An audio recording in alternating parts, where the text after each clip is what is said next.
Welcome to the HIO Show. I'm Stu Cowan of the Montreal Gazette, joined by a regular panelist this week, Chris Nyland, former Canadian of TSN Radio 690, columnist Jack Todd, Andy Bennett of CBC Daybreak. Chris, Marc Bergevin stepped forward and gave his coach a strong vote of confidence last week, saying he will not be fired this season. Did he do the right thing? God, what a difference a week makes here. Your question last night, asking the coach about his degree of culpability in all this, to me, he simply avoided it and basically showed no balls. After Bergevin backs him like he did, you ask him about, what is his part in this, and he says we all have a part in it. I think the manly thing, the man with a backbone would stand up after the GM backed him like he did and say, yeah, I am responsible for what's going on the ice. Instead, he says all of us, which alludes to Bergevin, because he gave me these players, and the players, because they're not executing for me, and they're not following or jumping in on this process that he always talks about. And the process, I saw the process in action in practice last week when I was over at the Baby Bell. And this team did 12 3-on-2s. Not one time did the middleman go to the net, which is typical. You learn that in Pee Wee. Not one time. And they didn't score a goal on those 12 times. And a lot of those times, they didn't even get a shot on net. And not once did Michel Therrien stop the practice and say, hey, guys, oh. Now, I've had coaches, good and some not so good, but and I can think of one in particular who would have stopped that practice and said, listen, get this straight, do it this way, or boom, that's it. So when we talk about process and execution, I've seen it in practice. And I believe in practice you can make small, incremental changes in your game to improve yourself as a team, as a group, to get better and put that into action come game time. And he talks about the process and practice. And, honestly, the players probably love practice because, to me, they look half-assed. It's high tempo. There's no teaching. There's no stopping. It's let's go, let's go. Wow. And just not taking responsibility and saying, I'm responsible for what's going on the ice. I'm in charge of this. He puts it back on Bergevin. He puts it back on the players, almost like he did in Pittsburgh. Knuckles is fired up. Maybe we get that half shirt back on you and send you on the ice. You need to get into that locker room. I mean, you see it on practice. I totally think Chris is right. Sometimes you watch that practice and it's like these guys are just going through the motions. And I know we've talked about the new calmer Therrien, and that's great. And we talked about this last week. And I still think sometimes you need a little bit of fire. You need a little bit of something. Someone needs to get angry. I mean, you saw Brendan Gallagher last night sort of sounding like the guy from Network, mad as hell, we're not going to take it anymore. And that is, I just want to see a little bit more of that. And when you talk about the vote of confidence from Marc Bergevin, did he, by doing that, tie his job to Therien's job? Well, I mean, I know you can't fire everyone. Though, contracts, like that means anything in the NHL. He painted himself in a corner. Right? He should have left it open-ended. Yeah, back him for the short term. Just say, listen, he's the coach of this team now. But he's paid for results. I mean, there were so many options. So somebody has to step in. Can he go back on his word now? He has to go back on his word. He has to go back on his word. If you're watching this and Michel Therrien is still coach of the Montreal Canadiens, then Marc Bergevin should be fired. This has to stop. This organization is like a drunk thrashing around in a closet.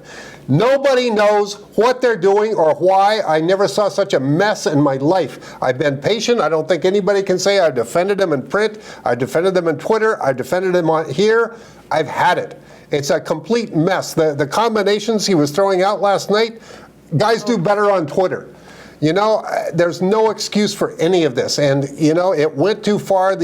Until the two Columbus games, I kept thinking they're going to turn it around. They're going to turn it around. They're too good for this to happen. They've had 3 good seasons. The personnel, the core is still the same even without Price. No more. Therrien has to go. Brian Flynn on the power play last night and Smith Pelly on the power play. After the first game in Columbus, he had 10 minutes of ice time, did not throw one hit. not one body check. In the next game, he's on the power play. The thing is, sometimes when you look at the numbers on the team, people are complaining about Fleischmann and who was the other guy on the power play the other day or in the final minutes of the game. But these are guys that on the Canadiens, they have the best numbers. But that's kind of scary that they do have the best numbers. It's just it's so strange to me. And he says he's a foxhole guy, but I mean they're just digging this hole in the foxhole. David Desharnais on the point on the power play. Chris, is it time for Jeff Molson to step forward? I mean, people are upset. People are angry. There was empty seats at the Bell Center for that second on Tuesday night. Scalpers obviously can't unload the season tickets that season ticket holders don't want. They're selling them for below face value, according to a report in the Journal de Montreal. What if you're owning this team? What do you do? I don't think Jeff can like this. Yeah, I know he wants to back Bergevin. I know he likes Bergevin. But I think Bergie made a mistake. I love Bergie. I love what he's doing. But I think he made a mistake in backing his coach no matter what happens to the end of the year. He painted himself in a corner. He put himself in a bad position because now, if you go back on your word, where's your credibility? Where is your credibility? And that's what bothers me about that decision. And listen, I backed this coach too. I said I think he should be here, but I've seen enough too. I really don't think, when we say did the team quit on him, obviously there's something going on here between the ears of all of them that maybe we just don't know. But it doesn't look good when they get on the ice. They're a team that used to be able to defend well and be in close games. And now we have people calling in the radio shows. We have people pining for this team to play defensively again. When everybody wanted, where's the flying Frenchman? We want to score goals. We want to do it. Now everybody wants to play the trap again. You! Dump and chase. Please, talk about screwed up. And I think Mr. Molson has to do something, but it's really difficult for him to go to his general manager now, who he hired to run this team, and say, listen, you got to fire him now, get rid of him. Because you're saying, you got to lose your credibility in this whole thing so we can straighten it out. And it's a tough place to be right now for Bergie. We'll be right back after a short break, and we'll ask, is it time to just shut down Carey Price for the rest of the season?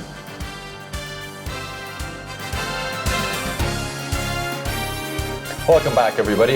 Jack, is it time for the Canadiens to just come out, say what is wrong with Carey Price, shut him down for the season, and just be straightforward about it? Yeah, that would be a nice change, eh? And instead of, either obfuscating or outright lying or just not talking. I'm beginning to wonder if the secrecy around this injury doesn't have more to do with the Canadiens trying to hide their own mismanagement of what they've done with their best player than it has with protecting Carey Price when he comes back on the ice. Because we really don't know what's happening. Everybody thinks it's right knee, etc. We've heard hip. We've heard some other things like this. Why on God's green earth was he allowed to come back and play those games? If they knew the injury was this serious, and they had to know now that he's been shut down for so long, is the end game of this? I've heard that 6 weeks is the rehab time for this. He's well over 6 weeks now. Is the end game going to be that he needs surgery after all anyway, after all this? Come clean, for God's sake. This is your franchise player. And don't tell me it's not the public business. You've got season ticket holders, you've got sponsors, you've got money, you've got emotions, you've got a lot of things invested in this team and that guy, and stop lying, stand up and come clean. And Ben Scrivens doesn't seem to be the answer, Chris, as far as a backup. He's 0-4, 3.85 goals against average, 873 save percentage. It's easy to point at the goaltenders, and that's the easy way out. And listen, when nothing's ever going to be good enough after Carey Price, but I think Condon does a great job. I actually feel bad for Scrivens. Do you look like, and listen, they're going to let in some weak ones here and there, but talk about execution, and the coach talks about it all the time. See what happened on the ice. How many giveaways? How many turnovers, and it's one thing after another. So it's easy to point at the goalies, and I get the Scrivens thing. He's 0-4. I hope the kid gets a win for him. It's got to be terrible for him. going through what he's going through, and Condon too. But I have a hard time pointing at those two. I have a hard time as well, but at the same time, like, you need your goalie to make a save sometimes. Sure, I get it. You know, there's been moments where it's like, God, that would have been the one. That would have been great. But how many times have they coughed at the puck right in the slot in front of him? Just bad defensive plays in front of Scrivens and in front of Condon, who, you know, we've seen now with the heavy workload, it starts to get to him after a while. But, I mean, just horrible defensive play for them. And quite frankly, they've pulled the goalie how many times when they've been in these situations? How long does it take for the puck to be in their net? Not long. That's pretty telling. Well, that third Columbus goal on Tuesday night, you could have ordered a pizza in the slot and waited for him before he put the puck in the corner. There was I mean, this team's not going to... That's bad defense. I mean, I'm sorry. Like, your goalie's out of the net. You know that puck is going in. Everybody knows it's going in. As soon as they pull the goalie, we're like, well, another question. In 10 seconds. To me, one of their steadiest defensemen is Greg Patterin. Why can't he crack this mess of a lineup?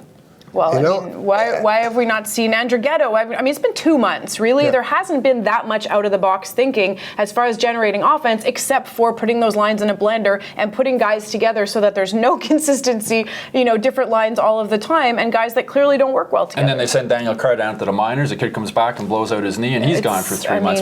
This team's not going to make the playoffs, Chris. I can't see it happening. Not looking that way. It's not looking that way. Now, the fans are so frustrated, just as you are and everybody else. PK Subban, they booed him Tuesday night at the Bell Center when he was touching the puck. Deserved, warranted. I mean, a lot of great players in the city have been booed by these fans. I know, Robinson's been booed. I remember them getting on him all the time. I was there. Yeah. Not fun. Wrong guy, though. Wrong guy when it was Robinson, wrong guy when it was PK. I mean, he gets out of a sick bed, goes, scores in Columbus, made the pass of the night, the second game against Columbus. He's logging 27 minutes sick.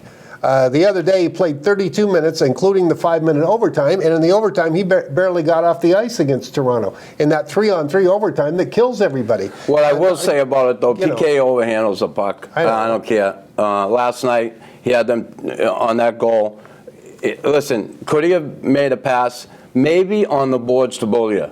That was taken away by the forechecking forward. And then when the puck is turned over and they get the puck to the front of the net, where were the 3 forwards? They didn't show up in the pitch until like 3 seconds later. Yeah. There's nobody down deep. No centerman come down the swing to give him an out. Yeah. And listen, he does overhandle it.